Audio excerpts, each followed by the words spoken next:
Liverpool's season could change tonight. Villa Park is ready for war.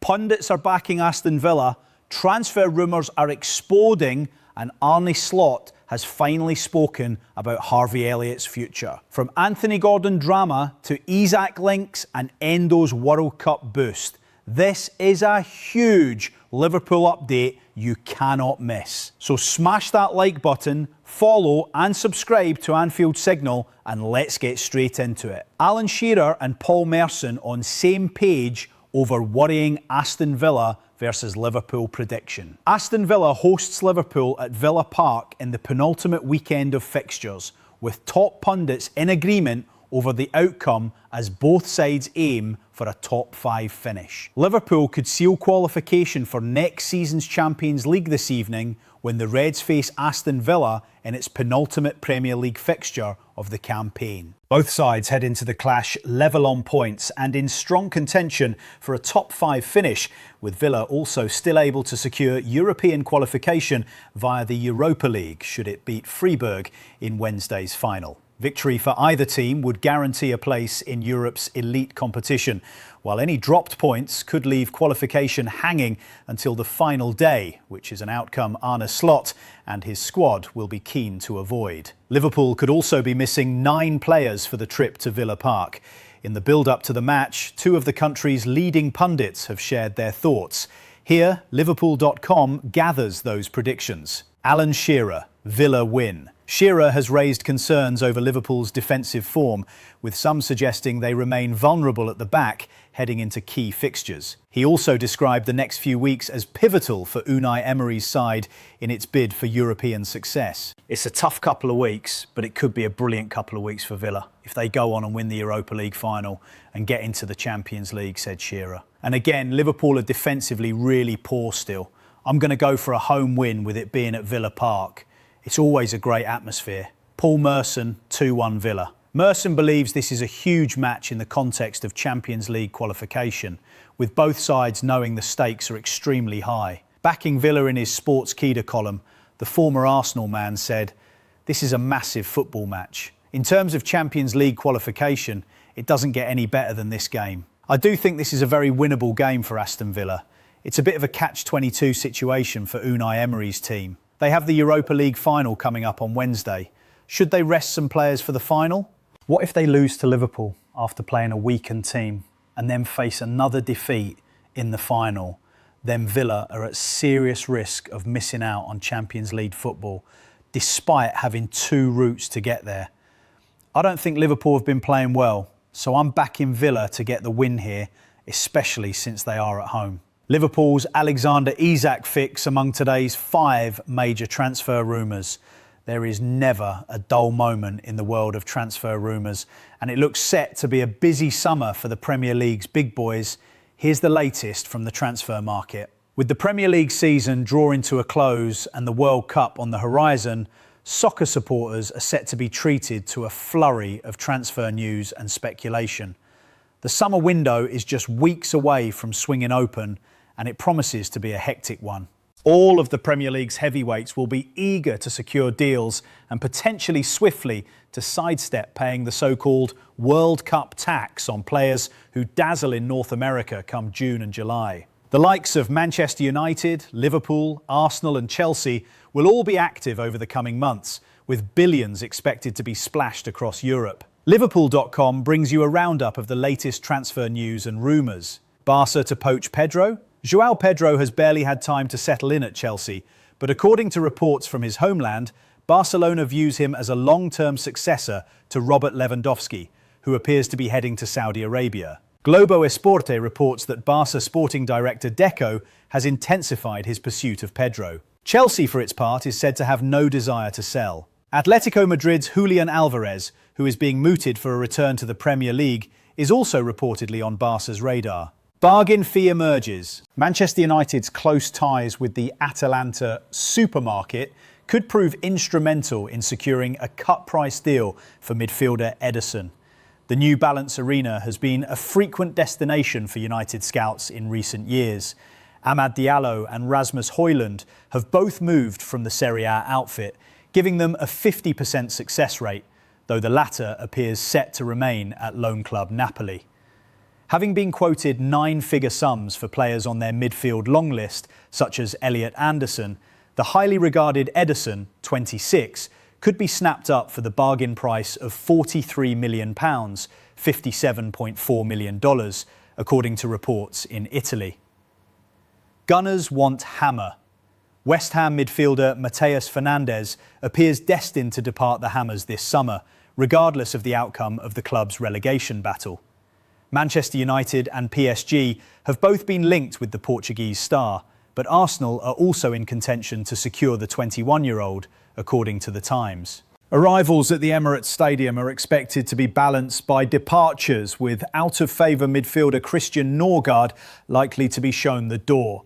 Liverpool's Isak solution, having splashed around $600 million last summer, only to see the team's performances deteriorate considerably, Liverpool is poised to open the chequebook once again this summer, with strengthening the forward line among its top priorities. RB Leipzig's Jan Diomande and PSG's Bradley Barcola have surfaced as potential targets, but another Leipzig player, Antonio Nusa, who operates on the left flank, could prove crucial in unlocking the full potential of Alexander Isak, according to the iPaper. The Norwegian might be available for £50 million, $66.7 million, though his price tag could soar if he impresses at the World Cup. Tottenham faces bidding war. Tottenham's transfer activity will naturally depend on whether the club is competing against Arsenal or Lincoln next season.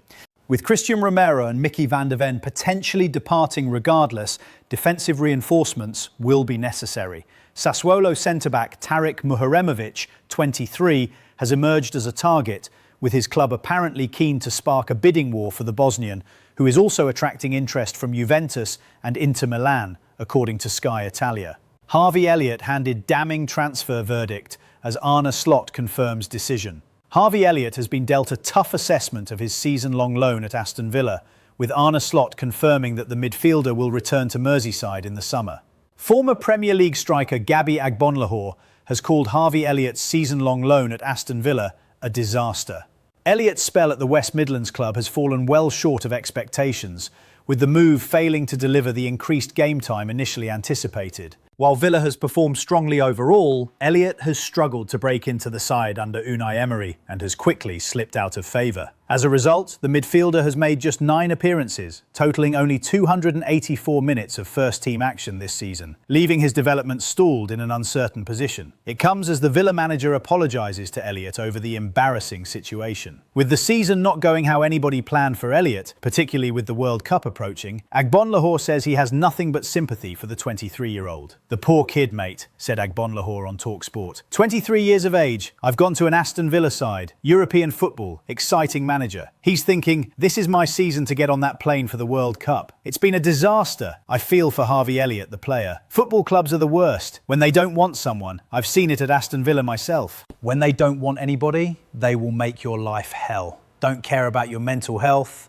They'll be all over you to get you out. Liverpool head coach Arne Slot was questioned about Elliott during his pre-match press conference on Thursday, ahead of Liverpool's trip to face Villa in Birmingham the following day. The midfielder is ineligible to play against his parent club. "I think for him, Elliott, everyone, didn't work us out as we wanted it," said Slot. "Usually sign a player on loan to use him, but hasn't happened a lot. Not for me to answer why that it is, but it is never nice for not many minutes. I assume he played more with us last season and he went there for more time. Such a talented player. He did so well at U21 Euros. You want a player like that to play more, but he went to a good team with a lot of good players. Not for me to answer, but it's always a pity when a player like that doesn't play a lot. He is contracted to us, so he will be with us at the start of next season. Slot may have benefited from having Elliott available this season, with his squad heavily impacted by injuries and frequent changes to the starting 11. The Dutchman has struggled to establish consistency amid ongoing fitness issues across key players. Elliott's long-term future remains uncertain, with questions over whether he will leave Anfield again before the end of the upcoming summer transfer window. Eddie Howe drops Anthony Gordon transfer hint as Newcastle prepares for next season. Newcastle United head coach Eddie Howe has spoken about Anthony Gordon amid Bayern Munich's interest in the Scouser, who could be benched against West Ham. Newcastle United manager Eddie Howe has hinted that Anthony Gordon could find himself on the substitutes bench once again for the upcoming clash against West Ham. Significant uncertainty surrounds Gordon, with Bayern Munich in active negotiations to sign the England forward as the German club looks to complete a deal ahead of the World Cup. Newcastle insiders have played down suggestions that an agreement is already in place, insisting they will not let the forward leave on the cheap, with Liverpool having previously been linked. Following the 1-1 draw with Nottingham Forest, Howe revealed that Gordon had been dropped from the starting lineup with an eye on the future. He appeared to reaffirm this approach ahead of the home fixture against West Ham this weekend. Speaking at his press conference today, Howe said, "As I said earlier, I think when you get to this stage of the season, part of what we will be doing will be looking to next year, naturally. So, yeah, Anthony's just come back from injury. I think the team has played well in his absence, and with a partial view to the future, yes," reports Chronicle Live. When pushed on whether Bayern are closing in on a deal for the former Everton man, Howe said, "No, nothing. No updates from me. These are discussions that potentially might be happening, but not with me. At this stage of the season, you've always got an eye on the future because the team and everything evolves so quickly. You're going into a summer transfer window with a lot of unknowns for us, but there will be a feeling of change this summer, I'm sure. So I think you need to give players opportunities. We need to try things to a degree that we're looking at for the future with a view to next season and trying to leave this season with positivity to take into the next one. So yes, there is an eye on next season." When asked whether Gordon would feature in the starting lineup, Howe responded, "If it's the right thing for the team. And as I say, I put the team and the club above any individual, then I would play him, of course." It remains uncertain if Gordon has already played his final match for Newcastle, though Howe is aware that Kieran Trippier will be making his last appearance at St James's Park. Discussing a potential send-off for the defender, Howe commented, "I think he's definitely deserving of that recognition. The actual decision to come here in the first place needs to be celebrated because he's gone from a team that was hugely successful in Spain to a team that was fighting relegation in the Premier League. Everyone said it was financially motivated initially, but I can tell that it wasn't. I think it was a host of reasons, and only Kieran can discuss those, but certainly financial wasn't one of them.